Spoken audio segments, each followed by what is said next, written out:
Good morning students, class 9th CBSE. आज हम लोग भूगोल का अध्ययन करेंगे। पहला पाठ, भारत, आकार और स्थिति।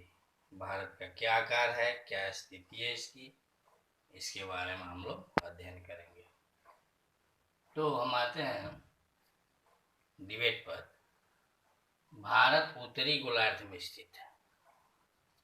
देख सकते हैं लिखा हुआ, भारत उत्तरी गोलार्ध में स्थित है। मतलब कि गोलार्ध दो तरह के होते हैं, उत्तरी गोलार्ध और दक्षिणी गोलार्ध। तो हम लोग उत्तरी गोलार्ध में रहते हैं। सेकेंड नंबर, भारत विश्व का अगर क्षेत्रफल के दृष्टिकोण से देखा जाए तो 7वां बड़ा देश है। अरब सागर में भी द्वीप समूह है और उसका नाम है लक्षद्वीप द्वीप समूह। साथ ही बंगाल की खाड़ी में भी द्वीप समूह है जिसका नाम है अंडमान और निकोबार द्वीप समूह। थर्ड आता है कि दक्षिण में द्वीप समूह है जिसका नाम है, पहला है श्रीलंका और दूसरा है मालदीव।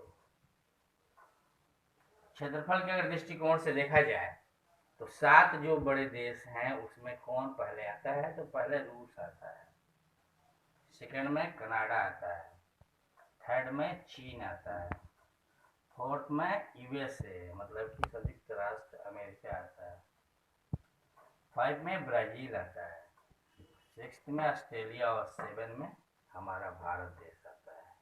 तो क्षेत्रफल के दृष्टिकोण से हमारा भारत क्या हुआ? 7वां बड़ा देश।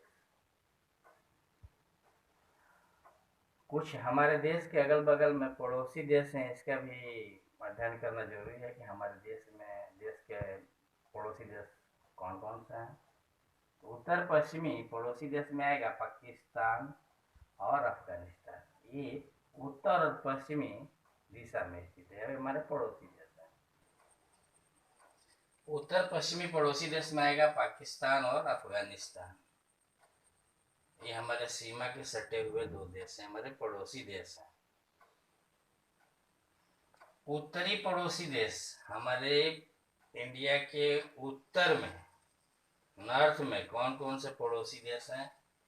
पहला है चीन, दूसरा नेपाल और तीसरा भूटान।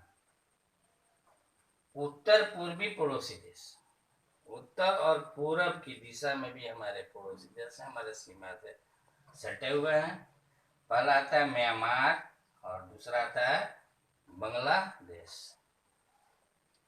इन राज्यों से कर्क रेखा होकर गुजरती है। हमारे देश में जो कर्क रेखा गुजरती है वो किन किन राज्यों से होकर गुजरती है, इसके बारे में भी थोड़ा सा हम लोग को जानकारी चाहिए। गुजरात, राजस्थान, मध्य प्रदेश, छत्तीसगढ़, झारखंड, पश्चिम बंगाल, त्रिपुरा और मिजोरम। इन राज्यों से होकर के कर्क रेखा हमारे देश में। इस तरह से हम अपने भारत का आकार और स्थिति का अध्ययन कर चुके हैं। भारत हमारा एक विशाल देश है और हमारे देश में विभिन्न प्रकार के जाति, विभिन्न प्रकार के धर्म के लोग रहते हैं और हमें एकता की भावना है कि जब भी कोई संकट या कुछ आता है तो हम भारतवासी एक साथ मिल करके उस संकट का सामना करते हैं। तो फिर मैं अगले वीडियो में आऊँगा और बताऊँगा कि इसके बाद क्या क्या हमारे इंडिया में है, कैसे है, क्या स्थिति, और भी सारी चीज़ें के बारे में जानकारी हम लोग करेंगे। सर धन्यवाद।